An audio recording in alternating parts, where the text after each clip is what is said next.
পিরামিডগুলোর নিচে কি তাহলে খুব প্রাচীন কোনো শহর লুকিয়ে আছে?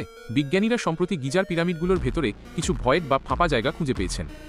সেই ভয়েডগুলোর একটার ভেতরে আছে একটি সিল করা দরজা, যেটা নাকি গত 4000 বছর ধরে কেউ খোলেনি। আর এখন তারা প্রকাশ করতে চলেছে সেই দরজার ভেতরে আসলে কি আছে। পিরামিডগুলো প্রায় 4500 বছর পুরনো, আর শত শত বছর ধরে আমরা এগুলো নিয়ে গবেষণা করে আসছি। কিন্তু আশ্চর্যের বিষয় হলো, এত গবেষণার পরেও আজও পিরামিডের ভেতর এমন জিনিস পাওয়া যাচ্ছে যেগুলো আগে কেউ কখনো খুঁজেই পায়নি। কায়রো ইউনিভার্সিটির কিছু ছাত্র সম্প্রতি 2টি ছোট ভয়েড খুঁজে পেয়েছে।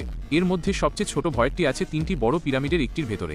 তাদের মতে এই ভয়েডগুলো একটি দেয়ালের পেছনে লুকিয়ে আছে, যা হয়তো পিরামিডের কোনো গোপন প্রবেশপথ, যেটা এতদিন ইচ্ছাকৃতভাবে লুকিয়ে রাখা হয়েছিল।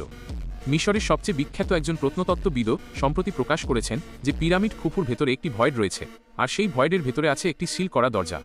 তাহলে বুঝতেই পারছেন, এমন একটি দরজা আছে যেটা প্রায় 4000 বছর ধরে কেউ খোলেনি, এবং কেউই জানে না সেই দরজার ওপারে কি আছে। এই সব তথ্য তারা জানতে পেরেছে কিছু অ্যাডভান্সড টেকনোলজি ব্যবহার করে, যার মাধ্যমে শক্ত পাথরের ভেতর দিয়েও কিছু না ভেঙে দেখা যায় পেছনে কি রয়েছে। আর খুব শিগগিরই, অর্থাৎ 2026 সালেই তারা প্রকাশ করতে চলেছে সেই দরজার পেছনে আসলে কি আছে। তাহলে ভাবুন তো, হাজার হাজার বছর ধরে পিরামিড একই জায়গায় দাঁড়িয়ে আছে, অথচ আজও ভেতরে এমন সিল করা দরজা পাওয়া যাচ্ছে যার পেছনে কি আছে আমরা জানি না। তাহলে এমন কি থাকতে পারে যেটাকে গোপন দরজার পেছনে লুকিয়ে রাখতে হয়েছে? এই বিষয় নিয়ে নতুন কোনো আপডেট এলে আমি অবশ্যই আপনাদের জানাব। তাই এমন রহস্যময় তথ্য জানতে আমাকে ফলো করুন।